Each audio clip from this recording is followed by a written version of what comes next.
Açan ben öğrenirdim şkolada 9. klasta literatura uruyunda biz yazardık esse. Biz evde hazırlanalım lazımdı bu esseye. Ama ben yazardım saklı böyle küçük yapracıklarda yazılar. Rusça şpargalka derler. De cöplerim doluydu onlarla. Geldim oraya. Sıra geldi yazalım. Da ben başladım saklı bakmaya ne yazılı. Ben de o yapracıklarda. Çoğunda klasta ta vardı böyle saklı yardımcılar cöplerinde. Urok bitti. Ben sevindim, hani yetiştirdim hepsini yazma, ne istedim. Ertesi günü öğretici verdi bize yaprakları. Orada vardı notalar yazılı, kırmızı renkli. Ben gördüm hani bende hem isla nota. Nota 10. Moldova'da, Gagavuzya'da öyle nota var. 10 hem isla nota. Ben sevindim, benim planım oldu. Ben aldadabildim öğreticiyi. Bir görmedi hani ben saklı yazardım. Hani ben evde hazırlandım da doğru yapmadım ama nota isla, bu yeter. Bir de benim sevinmem kesildi. Zere öğretici bakıp bana fikirli bir insan. Bakıp bana gözlerime dedi, İlya, sen kendin mi yazdın bu esseyi? Bu senin mi fikirlerin?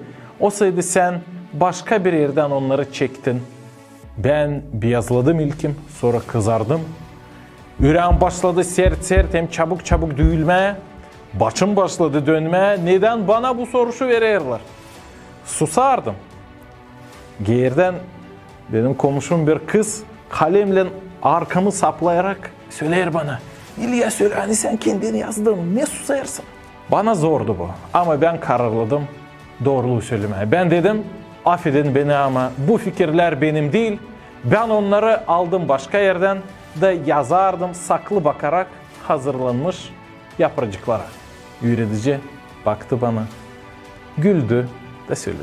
Ben bilerdim hani bu değil senin fikirlerin. Ben görerdim hepsini.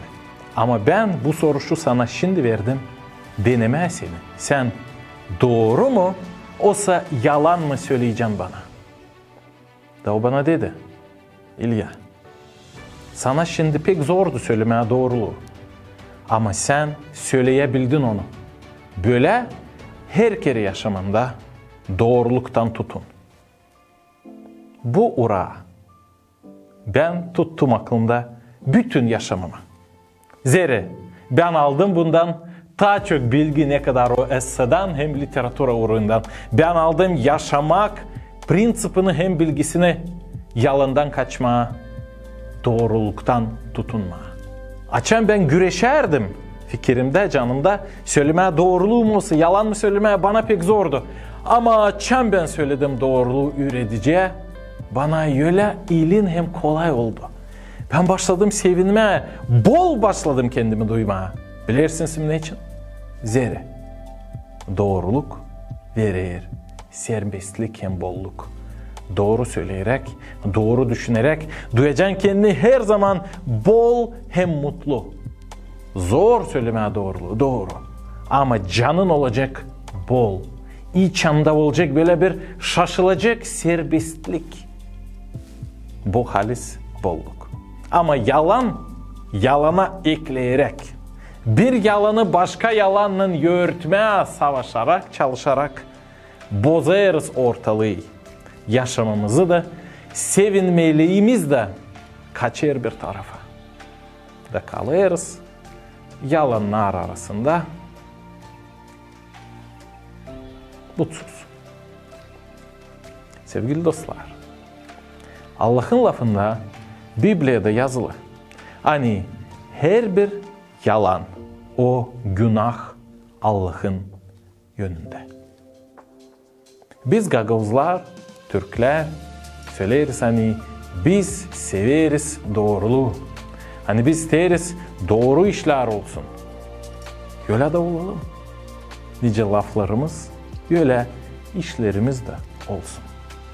Dünya bıktı hem yoruldu yalanlara artık. Biz Sipariş ederiz, zakaz ederiz. AliExpress'ta, Joom'da türlü işler. Renge bakarız. Pek güzel bir iş. Ucuz da. Satın alayım. Bir de 1-2-3 aydan sonra gelir. Ufak bir iş, hiç yok ne olsun.